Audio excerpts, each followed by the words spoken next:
журналисты, я прошу всех подойти и выслушать наше уведомление. Сейчас, здесь, на площади Ленина, в городе Симферополе, власти пытаются совершить грубейшее правонарушение, разогнать и силой содрать с лица земли мирную акцию голодующих людей.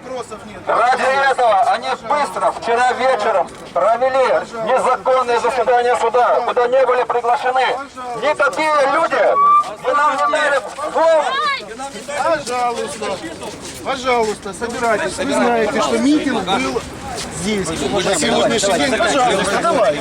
Подождите, подождите. Ну некрасиво ж стоять здесь, ну некрасиво даже. Я ж не просто так свою руку не крутил. Вы чего руки ему крутите? Зачем руки крутите? Кто вы такой? Отец, не надо. Кто вы такие, что руки ему крутите? Не надо, не надо. Мы пока просим. Мы пока руки не будем. Не крутите руки. Правильно, не крутят. Поэтому, пожалуйста, давайте. Давайте. Значит, собирайтесь и выходите. Наглецы, Не надо нас Наглец, У него он за такой руки же тоже схватил. есть, и такой же тоже есть. И отец, и мать тоже у него есть. Не надо. Отец, мать. Давайте, пожалуйста, собирайте, пожалуйста. Давайте. Ну давайте, пожалуйста. Ну зачем? Ну же шаг, ну же шаг. Давай, давай, давай. Сейчас, а то порвут, сейчас порвут. Давай мы его сложим аккуратно. Дорогой,